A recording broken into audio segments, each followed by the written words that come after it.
1:01 p.m. and welcome to our committee of the whole meeting, Monday, January 19th, 2026. I'd like to begin by acknowledging with gratitude that we live and work on the traditional ancestral territory of the Squamish, as people have been stewards of these lands and water surrounding the Clayton people in the island.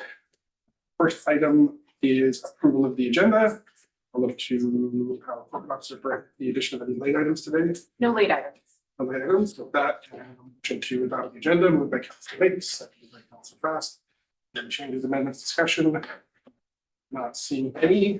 All question, all in favor, raise your hand and say aye. Aye. Any opposed? Okay. Aye in favor. Okay, thank you, Councilor Jansen. Moving on to public comments, I'll look to the corporate officer for any public comments here today. There are no public comments. No public comments, and moving on to section 4.1 staff reports. We're going on the municipality draft 2026 budget update. We have our chief financial officer, Kristen Watson, joining us here today. Thank you to the community of the whole. I'm here today to present just a little bit of updates where we're at status wise, where we're at with the BC assessment roll changes, values, things that are different from last year, and also just a general status update of where we're at with our overall 5-year financial plan development process for 2026. So I prepared a brief presentation. I'll present this to you now, and we'll make sure that it's available on the dedicated budget website with all of the other budget material as soon as this meeting is complete. Just give me please to bring up my screen.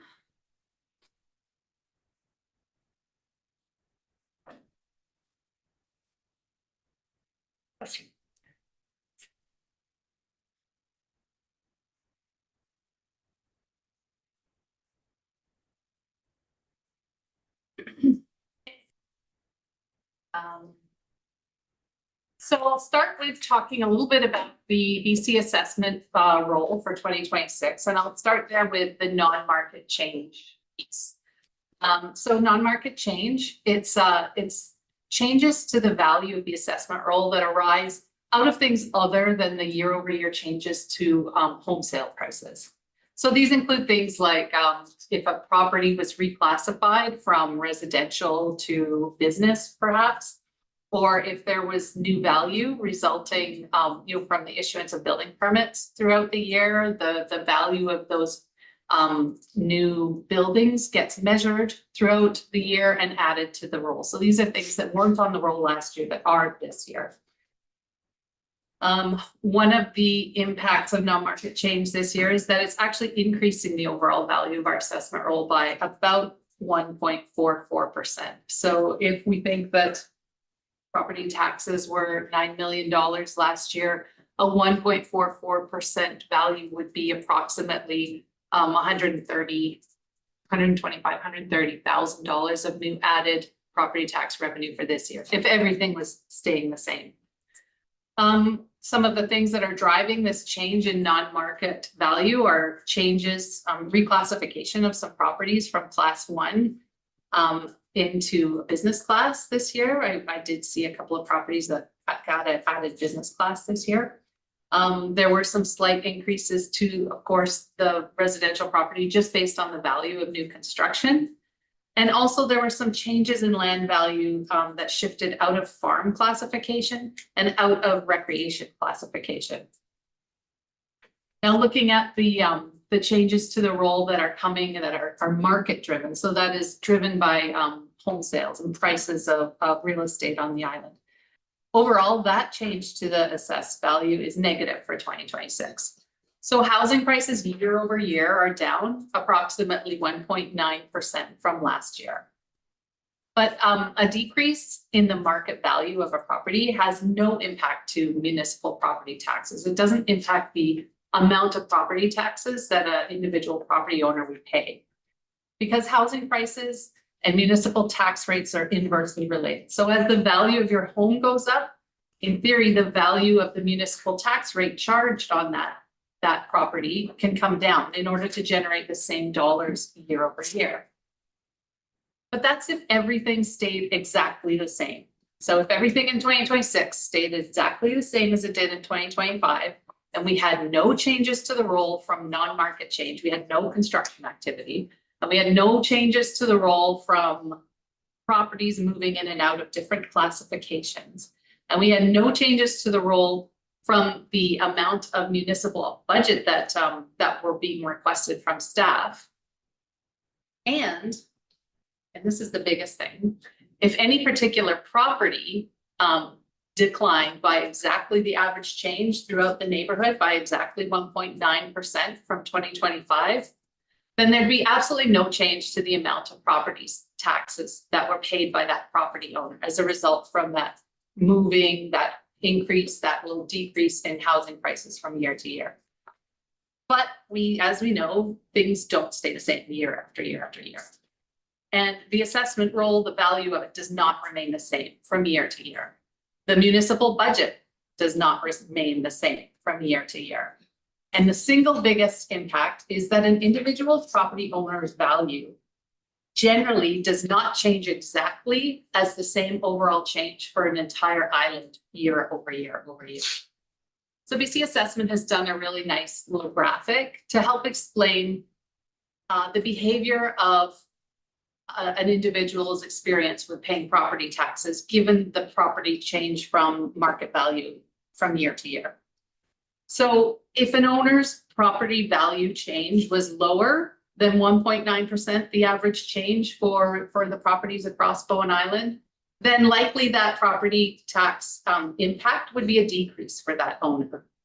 In the event that the market change year over year for any individual's property was similar or was 1.9% to which is the average for Bowen Island, island-wide, then that property owner likely would not experience any change to their property taxes year over year. But lastly, and what tends to happen to people sometimes is that the change in value is actually higher than 1.9%. So if a property owner's value changed more than 1.9% over the course of 2026 from 2025, then that individual property owner is likely going to experience an increase to their property taxes. BC Assessment does a really great job of providing additional information for property owners to learn more about the relationship between assessed value and property taxes. So I've included in this presentation a couple of links here at the bottom. The one on the right is BC Assessment's video on assessed values and property taxes and the inverse relationship between those two inputs. And on the left, there's a link to an actual web page. If you prefer reading about it, I invite people to follow that link on their web page, which provides more detailed information about this concept. When we think about BC Assessment, those are all factors that are not within our control. We don't control the value of properties. We don't control the classification. So those are things that can affect individual property owners that are external to Bowen Island. When we think about things that are within the control of the municipality, I like to first think about the distribution of the municipal tax. So in 2025, the municipal tax distribution looked like this.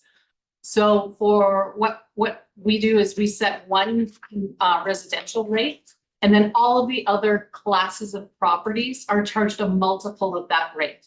So for example, in 2025, utilities were charged 16.56 times the municipal rate of taxes.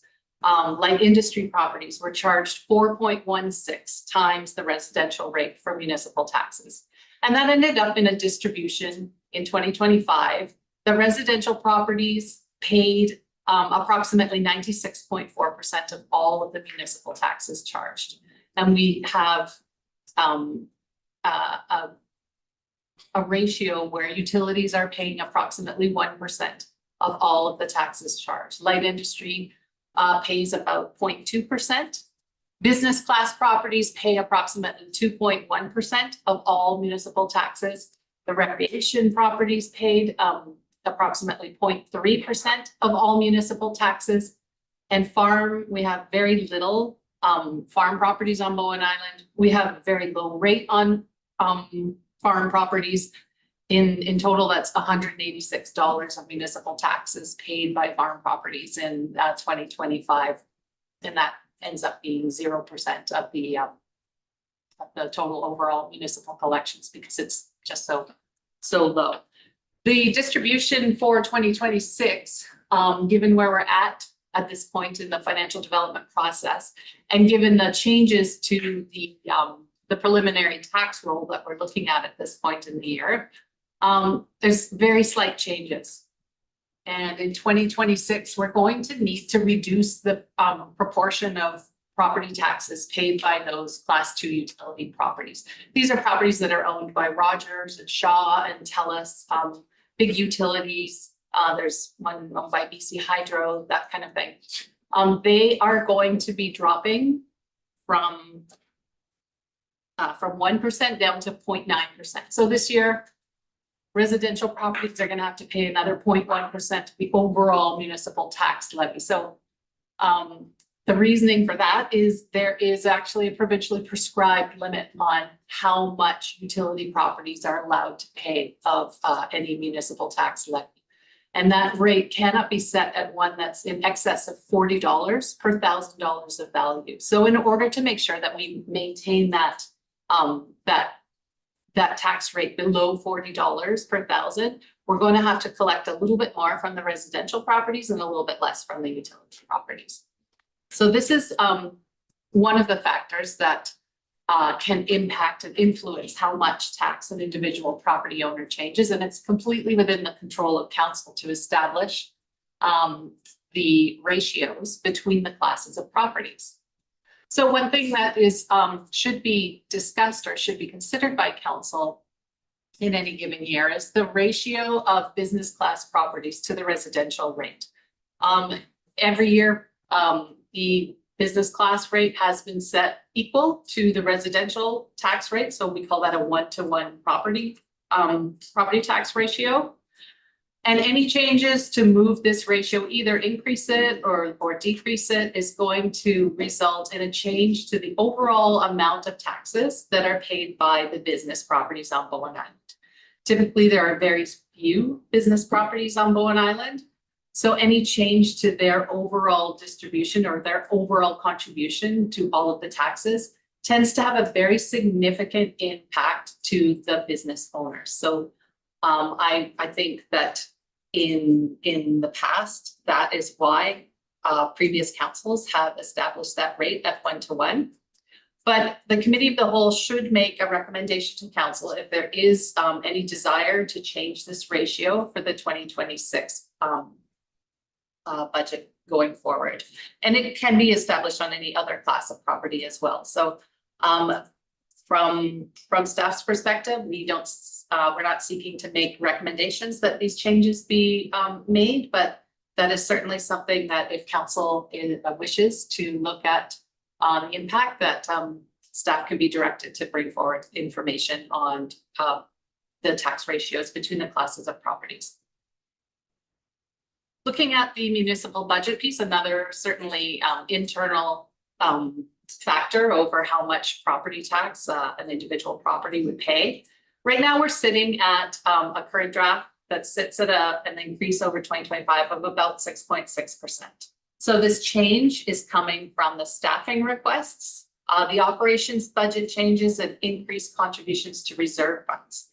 We do have some very detailed information that has been provided on each of these different aspects of the budget, and they are available on the website under the the budget website, which is available from the homepage of the municipality. There's one section for each one of these factors, so the staffing, the operations, and the capital and contributions to reserve funds. Sitting at 6.6%, given the average property value on Bowen Island, in 2026, we're looking at an average property value of $1.367 million, which is a slight decrease from 2025, where the average property value was 1.374. So at 6.6%, an average homeowner, a typical homeowner could expect to pay $3,539 in municipal taxes, which is an increase of about $221 from their 2025 tax bill, which would have been approximately $3,318. The final consolidated draft financial plan is going to be brought forward at the council meeting on February 23rd. There is potential for the budget request to be revised or added to in this final iteration. So it very much still is a work in progress. We do have new information still that is being presented to us, which have not yet been included in some of the previous drafts. So council can expect a final draft to be brought forward at February 23rd. I just want to recap some of the budget process for the development process to date. It has been broken into series of phases from 1 to 5. They included seeking approval of that development timeline. We broke it into very structured budget development process, and we are including a robust opportunity for stakeholder engagement. So phases 1 to 5, where we're at in the process now today, marks the conclusion of phase 2 of the budget development process. We had an initial engagement where we included a public feedback survey from September 15th to October 7th. The results of that survey were brought forward to council at the committee of the whole meeting on October 20th. We also, at that same committee of the whole meeting on October 20th, we brought forward a staffing request presentation. There's a full link to the budget document, which was presented at that meeting, available on the website right off the homepage at the 2026 financial plan development link. The second component of that process included a strategic planning session with council, where council was able to articulate a lot of priorities that they wanted to ensure were included in this year's budget and subsequent years in the 5-year financial plan. October 20th also included very comprehensive information about the municipality's staffing requests. On November 20th, the next opportunity for a committee of the whole meeting, staff brought forward the operations budget, which provided detailed information about planned expenses, and the anticipated revenues for the 2026 and going forward 4 years fiscal periods. And December 15th, the third committee of the whole meeting included detailed staff presentations outlining infrastructure, facilities, and long-term asset requests, as well as detailed information on reserve fund needs, contributions, and long-term funding balances. And that brings us to today, where we are discussing the impact of the assessment role and changes to that, as well as where we're at with the draft overall change to the budget. The pieces that we can look forward to on February 17th, we'll have a very detailed singular meeting dedicated to the utilities. So each of the municipality's 7 water systems and the sewer system will have a detailed presentation on those budgets and estimated reserve fund contributions for those. And that will take us to our very open public feedback opportunity, where we're going to hold an open house meeting by Zoom on February 25th, I believe is the date of that meeting.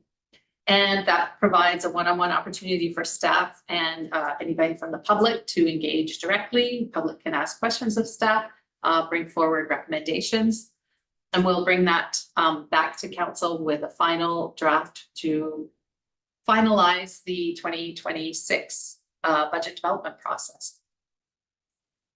We believe that this process has included very extensive opportunities for public consultation and public input.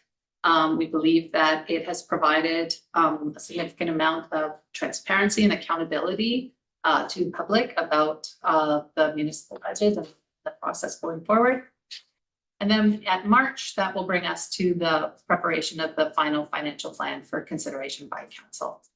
We're looking for readings, 3 readings, 4th reading and adoption at the meetings in April of 2026. So I think that's it. I'm happy to take questions from council. Councilor Summers. Thank you, through the chair.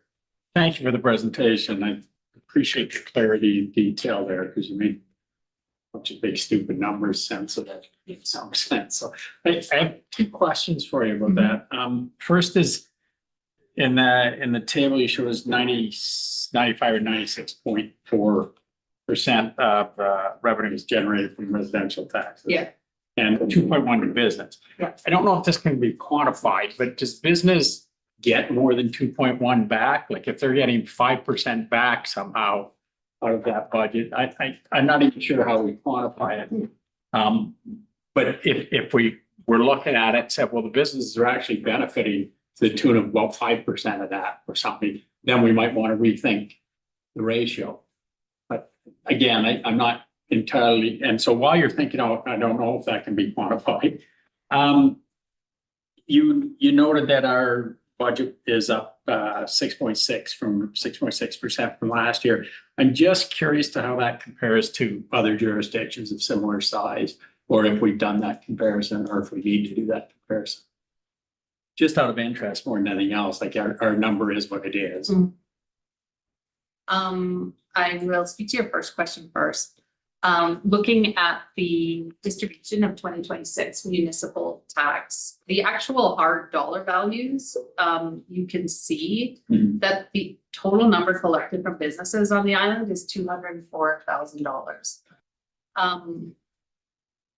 When I look at the size of our municipal solid waste contract, that's approaching $1.5 million a year. So as you can see, just looking at that one specific function of municipal service, I don't think that the businesses overall are paying less than what should be allocated to them.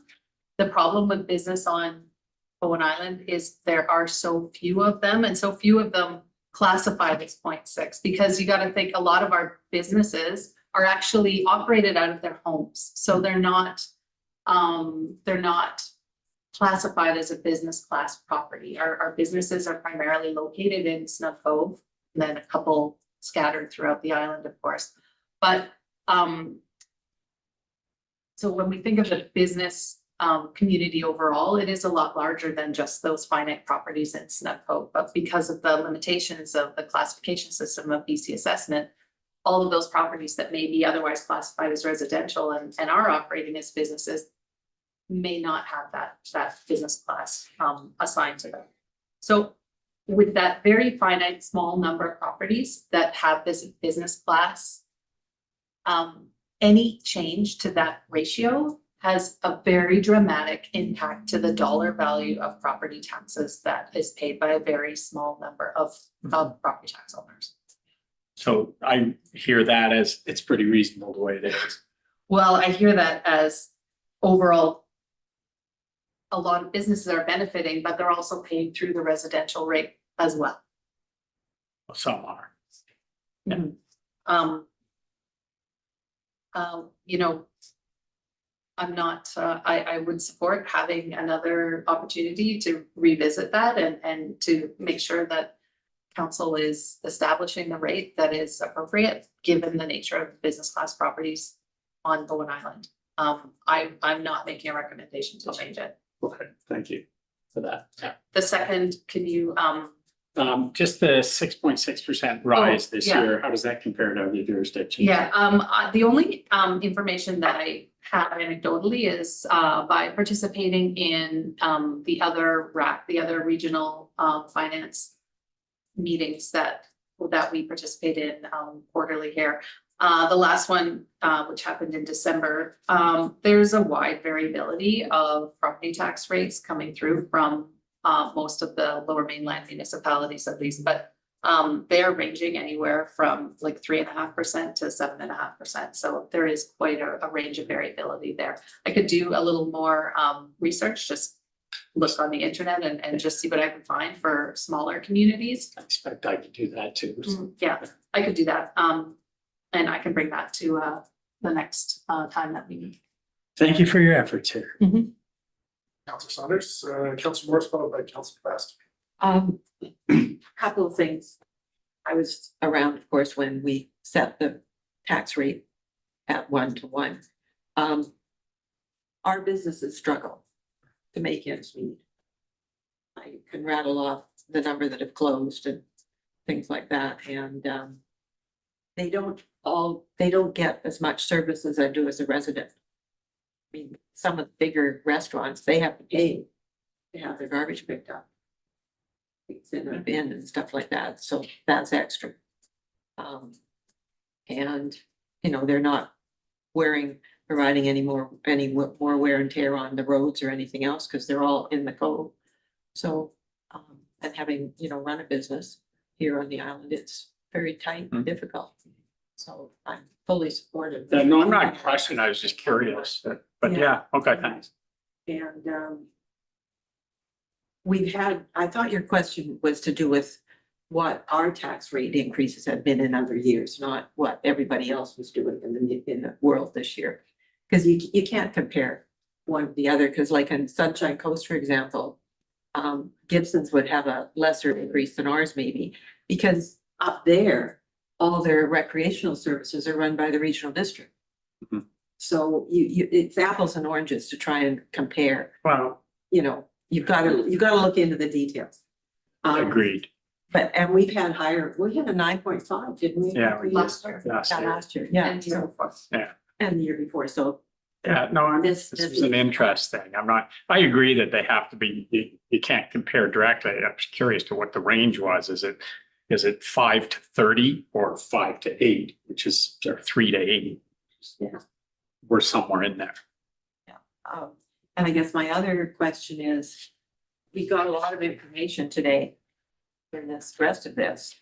Are we gonna talk about that at all? Or shall you want to sit down I- afterwards? I think I would rather defer to the operational budget and the documents that have been provided already, if you want to talk about that. We did have a committee of the whole that was dedicated to that material. And as I said, because we are still at a point where there could be some potential changes at this point, I do feel like I'd like to have that conversation on the 23rd. Well, I'm more looking at the results and the fact that I think there's a $3 million deficit showing it.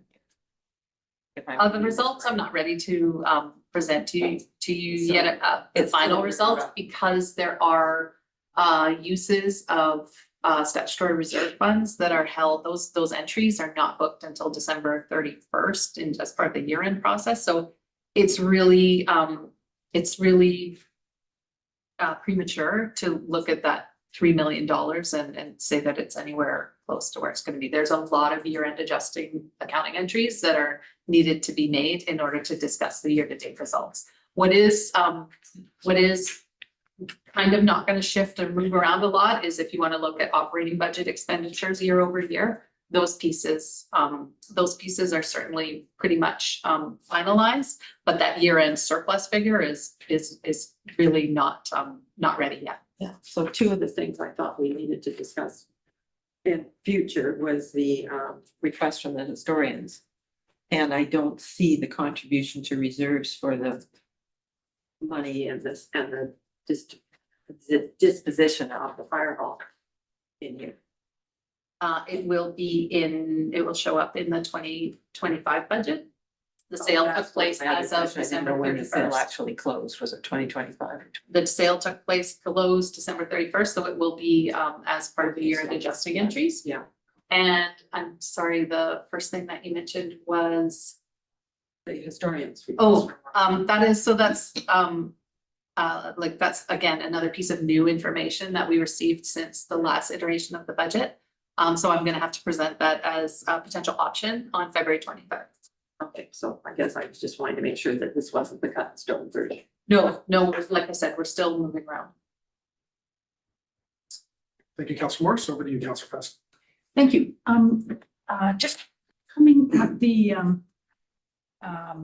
business rate again, I do think it would be good to look at that again. And so I'll make a motion later on if nobody else does, but to ask for information. But I'm wondering about the utility rate, because if we raise the business rate, from what I'm reading here, it looks like we might be able to raise the utility rate as well. Because it's, We have set the utility rate as high as we are legally allowed to in order to maintain that $40 per $1,000 of value tax rate. So 15.61 is not the tax rate.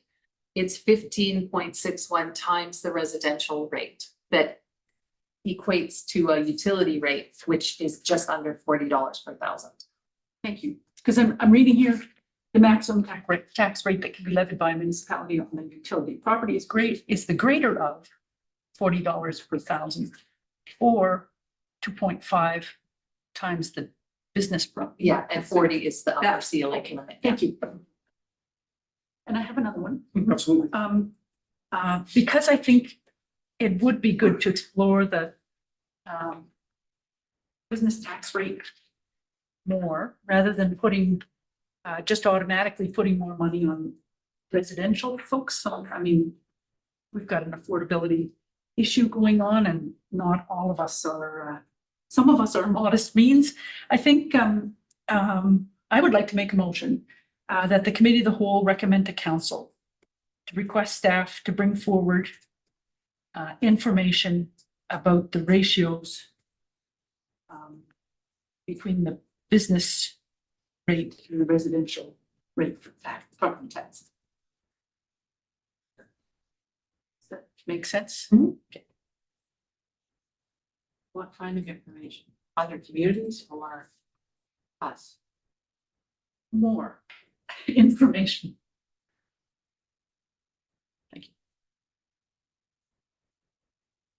I'm not seeing a seconder for that motion, so that's. I'll second it. Seconded by Councillor Saunders. And discussion on the motion.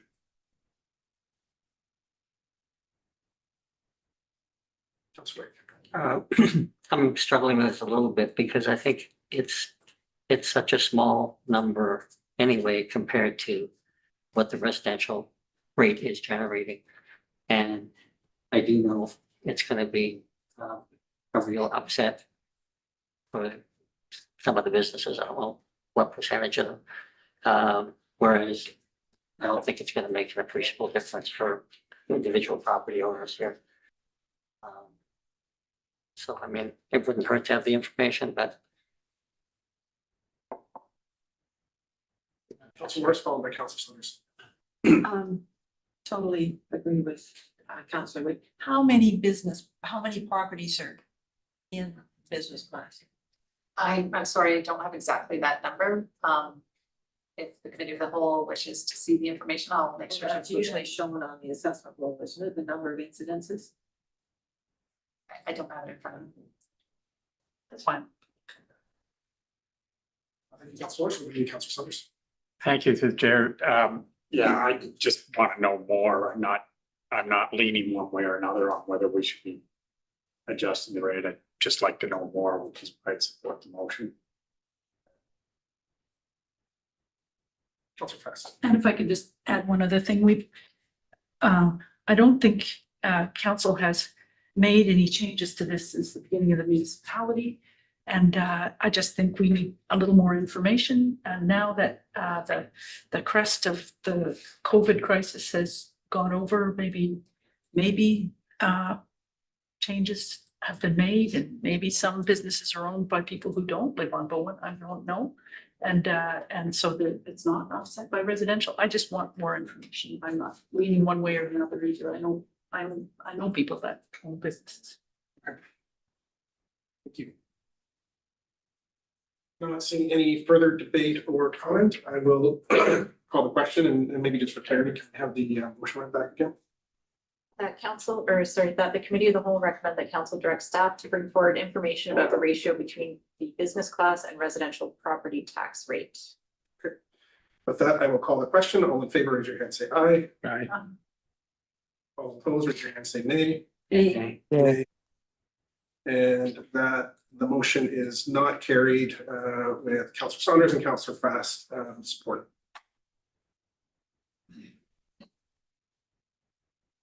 Other questions or comments to the CFO regarding the budget? Over to you, Councilor Wink.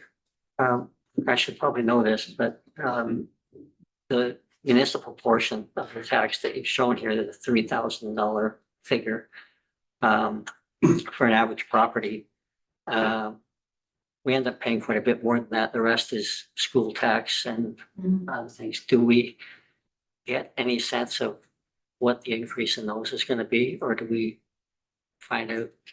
When do we find out? Yeah, we don't know ever about school tax. We just get rates to apply to properties about April 7th. We just get that kind of police tax. We get that information around that time.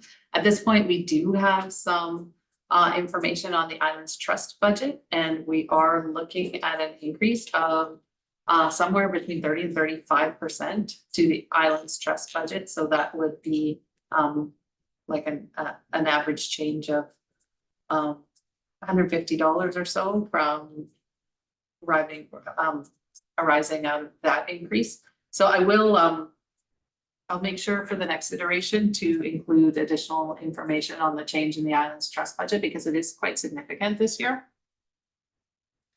I do believe they're beginning their public consultation period quite soon, so would keep your eye on your inbox. If you're signed up to the Islands Trust email distribution list, I'll look for information, and if not, sign up. Metro Vancouver, I don't have any information on where they're landing the final budget as of yet. TransLink, yeah. Councilor Stebbins. Thank you, through the chair. Just following up on that question, those other taxes, like everything that isn't the direct resident, are they, when you're given the number and say, here, allocate this, is it allocated per house or as a percentage of what your municipal, like if your municipal tax is X percent of the entire payroll, then you pay that same percentage of the school tax sort of thing? Yeah, all those tax rates are also based on property values and average change, that kind of thing. And the interesting thing about that too is, whereas we, the municipality, Bowen Island municipality sets that, going back to that ratio thing. Bowen Island sets 1-to-1 for business, and let's say for all intents and purposes that Bowen Island choose to keep it the same 1-to-1. So for those properties that change classification during the year, they go from a residential to a business class. It's immaterial from our purposes. It's immaterial from that property owner's purposes. But that's not the case for these other taxing authorities. So for example, I'm not gonna say that these are the exact numbers. I'm talking conceptually. So for example, TransLink may have a 2.4-to-1 ratio on business to residential. So us keeping the residential rate the same and may have no impact for those properties who change classifications during the year, but it has significant implications for them because the other taxing authorities have these very different ratios on business properties. So I do know, for example, one of the retreat centers last year had a big change from residential to business, and that faced a very significant tax bill increase last year, not from anything that internal to the control of the municipality, but it's certainly just that reclassification of their property resulted in their TransLink taxes going up, their IT Islands Trust taxes going up, all of these other taxing jurisdictions. So these other taxing authorities do have some significant impact on property owners on Bowen Island because they all establish their own ratios. Thank you. Back over to you, Councilor Pastor. Thank you. This gets into a question I sent you in the email, which is, if the other taxing authorities only use taxes based on assessed value, we have some flat taxes. We do. And one of them is parks, I believe. No. No, That we changed. We rescinded that in 2015 okay, and started collecting for parks through general tax. The one that we do have that applies to all the properties on Bowen Island is the solid waste parcel tax. I believe it was $638 last year. I believe I'm looking at increasing it to $640 this year. I'll bring further information on that on February 23rd. But then, of course, the local service areas, not all, but most of them have an individual parcel tax within each local service area. Bowen Bay does not, and I believe it's the only one that does not. Thank you. And then, a flat tax for, oh, that's okay, okay, great. And, I've been thinking about the Islands Trust side of things, and just so people know, Financial Planning Committee that I chair meets Wednesday. So there may be changes that are proposed for Trust Council to consider. And, Trust Council has a special council meeting, just a Zoom, a couple of weeks before our next council meeting is in March. And that's where we adopt or don't adopt a budget. Lower your taxes. And we're trying to do that. I can send people more info, and I'll have more info at the next council meeting if people would like. But one way to think about it, looking at these figures here, this is the operating expenses that are in the budget, in the document that we received as part of our agenda today. And there is Parks and Environment down at 414,000. And so that's more than what mayor and council cost, and more than what bylaw services costs, but it's less than lots of other things on the list, including obviously fire and emergency, all kinds of other things, and Islands Trust. So I just think when we look out here and we see all the greenery and the protected culture and the protected places, you might think about the Islands Trust levy as part of the Parks and Environment line in our budget, because it's a similar function service with additional opportunities for fending off big changes like the camping at Cape Roger Curtis recently, or oil spills and things like that. So just one way to think about it is as an accessory to the to our smaller Parks and Environment budget. Anyway, I'll bring more info when I've got it. Thank you, Councillor Fast. What's worse? So fast opened up the Islands Trust budget, so I'm jumping in. When you bring back more information, it would be really nice to know what the changes are and why the Trust Council budget's gone up so much. I haven't looked at the agenda for the Financial Planning Committee. I have, so I can give you a little bit of information through the chair if you'd like. Okay. So 14.4% of the increase to Bowen Island municipalities due to lost revenue streams. Because we have grants that are not coming anymore to Islands Trust. And then their remaining percentage is about planned spending. And that the planned spending, the draft operating budget for the Islands Trust has increased over the prior year, primarily due to elections coming up. New council orientation costs, 26 people. We don't pay for elections. It's part of the general administration of the Islands Trust, I believe that contributes to that, or maybe we don't. Okay. And then staff and trustee wages increased. You remember the strike that was happening back in the summer? So as a result of the new contract and rising technology costs, increasing office lease costs. So there's actually numbers on that report if I can find it. Yeah. It's the Financial Planning Committee agenda for when. Thank you, Councillor Fast.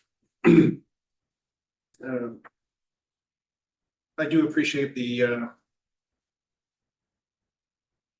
tension that's being created in the proposed Islands Trust budget. However, that, you know, I can appreciate that looking at it in terms of the Parks and Environment line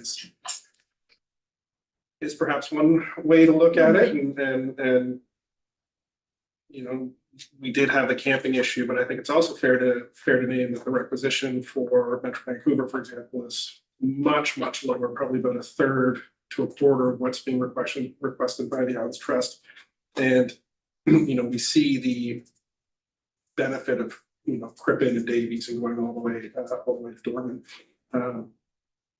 Just the flavor of the discussion amongst elected officials that I've participated in both in Metro Vancouver as well as TransLink is a real soul searching within those organizations to bring the property tax impact of their operations down, given the municipal pressures that are being faced in our own property tax environment. And I'm not sure whether that is fully been embraced by the operational review that I read from the Islands Trust, its aspirations and sort of where we're going. At the end of the day, the jump from 450,000 to 600,000 plus for the Islands Trust tax requisition is huge. And I think given the size of that levy and what could possibly be coming down the road, there's an increasing importance for the trust to be able to justify that, especially given the current economic climate and the affordability pressures that are being faced by the municipality today. That said, coming back to our own budget and touching in on it, for clarity of folks that are paying attention, and this is a question of the CFO, is the 6.6% increase, because people tend to hone in on the number of what the increase is that the effective rate including the non-market change, or is it the overall proposed tax rate change? Interestingly enough, this year, I like to typically give council the information of the actual dollar change versus the effective rate that includes what you mentioned around non-market change. With the requirement to allocate a higher percentage of the taxes to the residential class, it actually nets out that benefit from the non-market change this year. It's actually a wash. So when I say the rate is 6.6, the nominal rate and the effective rate are the same because of other things that have happened in the assessment. Okay. And the reason that I come to this, and I think it's important to highlight when I look at our previous financial plans, so when we were doing the budget for 2025, the original projected tax increase for this year was going to be 9.5%. So I think it's important to put that in context and appreciate that staff has read the room societally and done a lot of work internally to bring that rate down by 3%, so that we're only seeing a 6.6% increase. So the message to the community is that what we're seeing in these initial numbers is that the proposed tax rate increase, because of the work that we've done and because I think of the positive financial stewardship of the municipality, is actually coming in under what was projected last year. So thank you for your work on that. Mm-hmm. Not seeing any further comments or discussion. I believe the recommendation in the agenda is to receive the draft 2026 budget update report from the CFO, which proposes a property tax increase of 6%. Someone would like to move that. Moved by Councillor Saunders, seconded by Councillor Fast. Any further discussion on the motion? Not seeing any. I'll call the question. All in favor, raise your hand, say aye. Aye. Aye. And opposed? And that carries unanimously. And finally, moving on to adjournment. Can I have a motion to adjourn, please? So moved. Moved by Councillor Saunders, seconded by Councillor Morse. All in favor, raise your hand, say aye. Aye. Aye. And that carries unanimously. Thank you, everyone, for participating and being here today, and